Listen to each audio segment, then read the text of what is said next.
Fala, meu povo, muito bom dia, boa tarde ou boa noite. Eu não sei o horário que você está vendo esse vídeo e bem, você já deve ter lido na capa, ter visto aqui na descrição e bem. Hoje falaremos um pouquinho mais sobre o nosso querido regime do ME, né?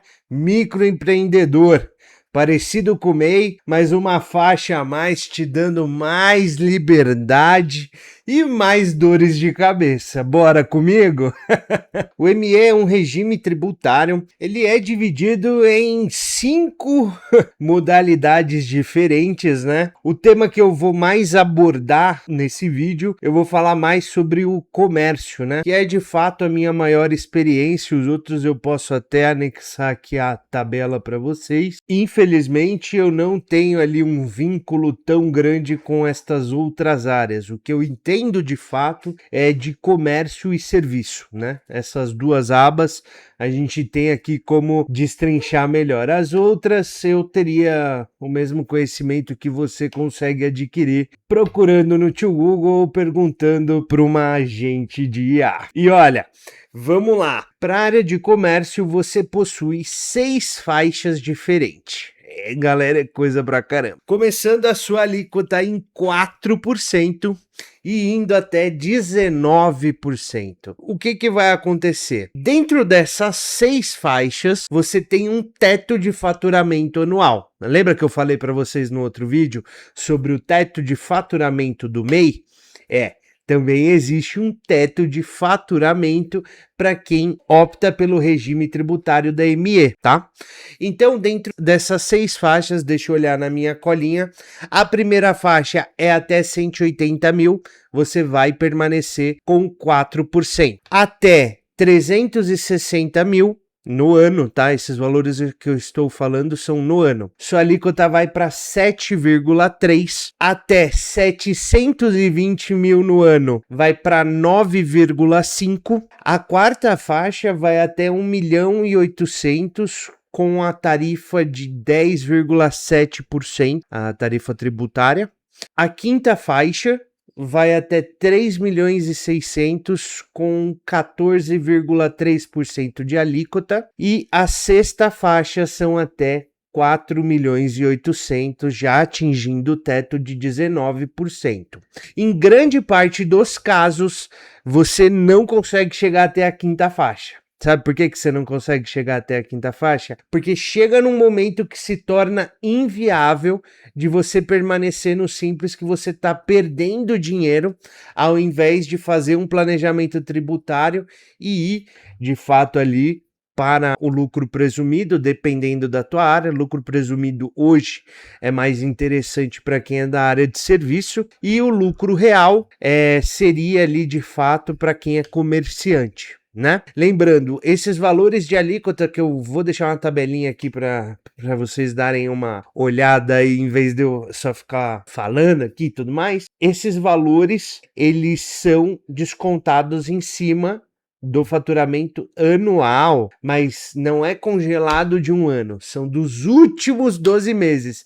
Isso é uma grande pegadinha, tá? Que a maioria das empresas, até mais ou menos agosto, é muito raro você ter isso, acontece, mas até agosto seu faturamento é bem baixo e o faturamento começa a crescer para o final do ano e aí tu estoura. E assim, é complicado, porque quando você ultrapassa a faixa, não quer dizer porque você voltou que você vai ter ali a diminuição do teu imposto. Não existe. É igual direito adquirido. Direito adquirido não é retroativo. E isso serve para o governo também. Tá?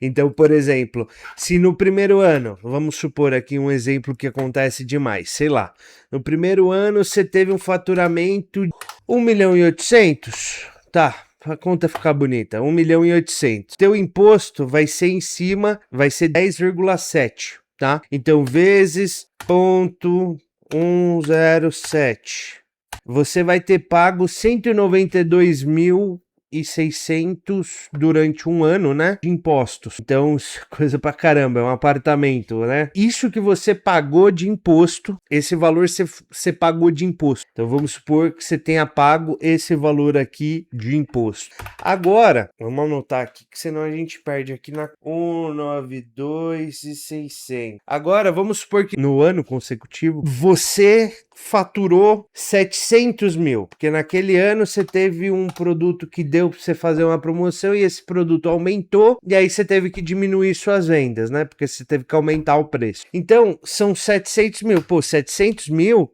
você tá falando de estar na alíquota de 9,5 e não tá na outra alíquota de 10,7. Agora, vamos fazer essa conta, porque o governo não tá nem aí para você. Então, esses 700 mil vai ser vezes a sua alíquota anterior. Então, se é vezes a sua alíquota anterior, é de 10,7. Então, você vai ter que pagar, independente de você ter lucrado a mesma coisa que da última vez, 10,7. Porcentagem, né? 0,107. É isso daí. Show. Vai ter que pagar 74.900. Ah, mas se eu paguei 74.900, tá tudo bem. Errado. Porque na sua alíquota anterior, no nosso exemplo aqui que foi 700 mil, se você tivesse de acordo com a alíquota que equivale aos 700 mil, você deveria ter pago 66.500. Aí na conta básica, ó, 66.500 negativo, 74.900 positivo. Você pagou R$8.500 a mais de imposto. E aí? O que você me diz? Não daria para comprar alguma coisa, fazer uma viagem, ou até cobrir o caixa de alguma coisa? Então, né, galera? É uma coisa complicada. Benefício adquirido não é retroativo, não? Esse é um lado ruim aí do Simples Nacional.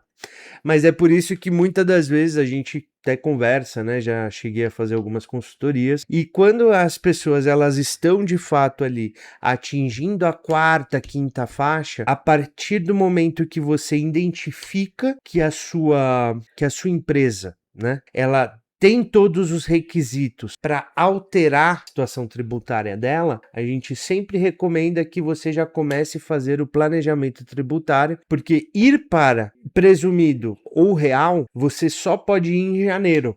Tá? Você não pode resolver igual do MEI para o ME, que você resolve alterar no meio do ano. Não tem como fazer isso. Essa troca você precisa esperar na janeiro. Então é sempre bom você já começar a ir trabalhando com isso.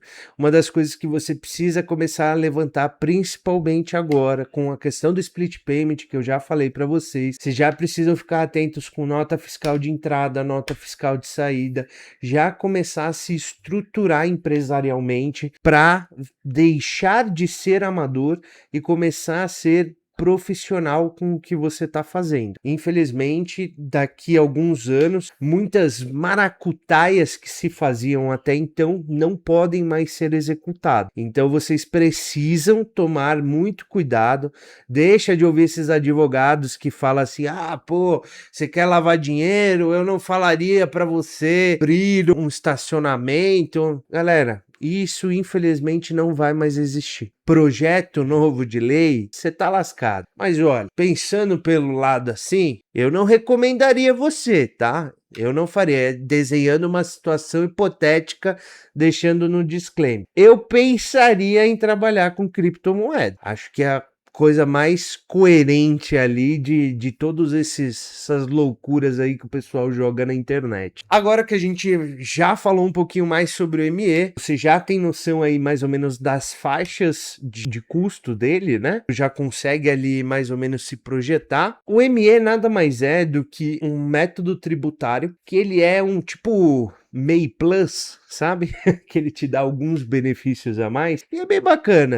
Volto a dizer, você sempre tem que analisar, porque cada empresa, cada caso é um caso. Cada empresa tem uma delicadeza, tem um ponto de gargalo, tem um ponto de fragilidade. E é normal. Não ache que você é único. tá? Todo mundo tem uma situação que, obviamente, só você entende o problema da tua casa, né? Ninguém vai entender o problema da sua casa, exceto alguém que você traga para dentro da sua casa para você colocar essa pessoa para te ajudar. E hoje a gente vive numa situação de país muito complicada, né? A gente tá vivendo essa mudança tributária, infelizmente, jovens empresários estão se lascando porque eles têm que trabalhar 3 vezes mais para entender, perder dinheiro, bater cabeça para ir aprender a fazer direito. E às vezes é um tombo que te leva a tudo que você conquistou, tudo que você batalhou. Então, tomem bastante cuidado referente às suas próximas atitudes. E diferente do MEI, né? O ME você já é obrigado a ter uma contabilidade, tá? Então é uma coisa delicada. Se vocês precisarem de uma contabilidade,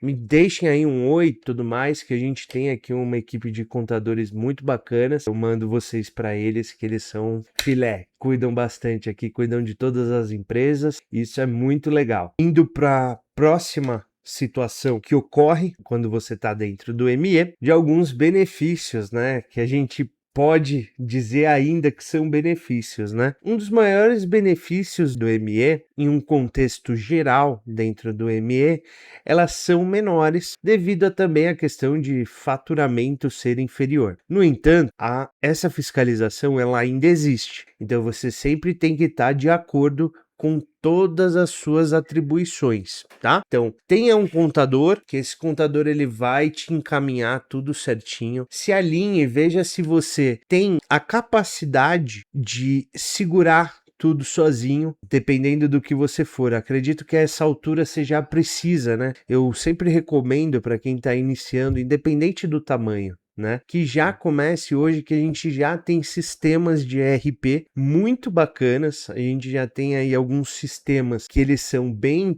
integrados, né? E hoje em dia você não consegue fugir de ter um ERP. Para quem não sabe o que é um ERP, eu vou deixar isso em outro vídeo, né? Já vou puxando aqui os gatilhos para a gente ir aumentando aqui o nosso conteúdo do canal. Então você precisa hoje obrigatoriamente ter um sistema de ERP. Mesmo que você seja prestador de serviço, mesmo que você seja prestador de serviço, comerciante, você vai necessitar de ter um sistema de ERP. Ele é bom e quando você começa com ele desde o início, é melhor ainda, sabia? Hoje, uma das maiores dores que a gente tem é que a gente tem uma das operações com mais de 5.000 SKUs e não tinha um sistema de ERP na época que a gente iniciou, essa época era muito lá atrás. Então, como não havia um sistema de ERP adequado para essa operação, a gente foi implementando conforme o tempo foi passando. E até hoje ainda a gente pega alguma falhazinha ou outra, mas depois de já implementado, tudo fica mais fácil. Mas aí, para que você vai passar pela mesma situação que a gente passou de chegar nesse nível para ter que parar todo mundo para organizar uma coisa só, sendo que você, começando com aos poucos, você consegue controlar seu estoque, seu recebimento e você consegue controlar todo o teu fluxo, inclusive, se você quiser falar com os nossos contadores ou com outro contador que já seja adequado para a sua operação, ele já vai ter ali uma entrada fácil no teu sistema para ele puxar todo o teu balanço e todas as tuas obrigações, né? É bem legal.